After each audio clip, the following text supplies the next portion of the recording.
അങ്ങനെ Malayalam big boss season 6ൻ്റെ ലൈവിൽ ഇപ്പോൾ നടന്നുകൊണ്ടിരിക്കുന്ന നമ്മുടെ ശ്രീതുവും അർജുനും അതേപോലെ തന്നെ റസ്മിനും കൂടി സംസാരിച്ചുകൊണ്ടിരിക്കുകയാണ്. അപ്പോൾ ശ്രീതു അർജുനോട് ചോദിക്കുകയാണ്, എന്താ അർജുൻ ഒരു ചിരിയെല്ലാം, നിനക്കെന്താണ് കല്യാണം കഴിക്കണമെന്ന് ചോദിക്കുന്നുണ്ട്, കല്യാണ ആശയാണെന്ന് ചോദിക്കുന്നുണ്ട്. അപ്പോൾ അർജുനൊന്നും മിണ്ടുന്നില്ല. അർജുൻ അവിടെ ഇങ്ങനെ ഒരു പാട്ടും പാടിക്കൊണ്ട് കോയിലുമായി ആ പാട്ടിങ്ങനെ പാടിക്കൊണ്ടിരിക്കുകയാണ്.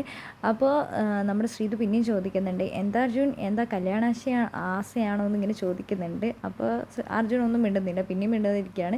ആ സമയത്ത് ശ്രീതു പറയുന്നുണ്ട്, കുറച്ചും കൂടെ കഴിയട്ടെ, നിനക്ക് മെച്യൂരിറ്റി ഇല്ല, മെച്യൂരിറ്റി വരട്ടെ എന്ന് പറയുന്നുണ്ട്. അപ്പോൾ ശ്രീതു ഇങ്ങനെ പറഞ്ഞുകൊണ്ടിരിക്കുന്നുണ്ട്. നമ്മുടെ റസ്മിൻ അവിടെ നിന്ന് പാട്ട് പാടിക്കൊണ്ടേ അപ്പോഴാണ് നമ്മുടെ നന്ദൻ അവിടെ നിന്ന് വിളിക്കുന്നത്, അർജുൻ ചേട്ടാ ഡോക്ടർ വിളിക്കുന്നുണ്ട് എന്ന്. ഡോക്ടറോ എന്തിനെന്ന്, നിൻ്റെ മണ്ട പോയി കാണിക്കുന്നു. മണ്ടയോ, എന്ത് മണ്ട, നീയേ ഒരു മണ്ടൻ, പോയി നിൻ്റെ മണ്ടയും കൂടെ കാണിക്കുന്നത് നമ്മുടെ ശ്രീതു അർജുനോട് പറയുന്നുണ്ട്. എന്താണെങ്കിലും താമരപ്പെട്ടിയിൽ കിടക്കണമെന്നുള്ള ശ്രീതുവിൻ്റെ അതിയായ ആഗ്രഹത്തെ നമ്മുടെ നന്ദന സാധ്യമാക്കി കൊടുത്തിരിക്കുകയാണ്. താമരപ്പെട്ടിയിൽ നമ്മുടെ ശ്രീതു അങ്ങനെ സുഖമായി കിടന്നുറങ്ങുകയാണ്.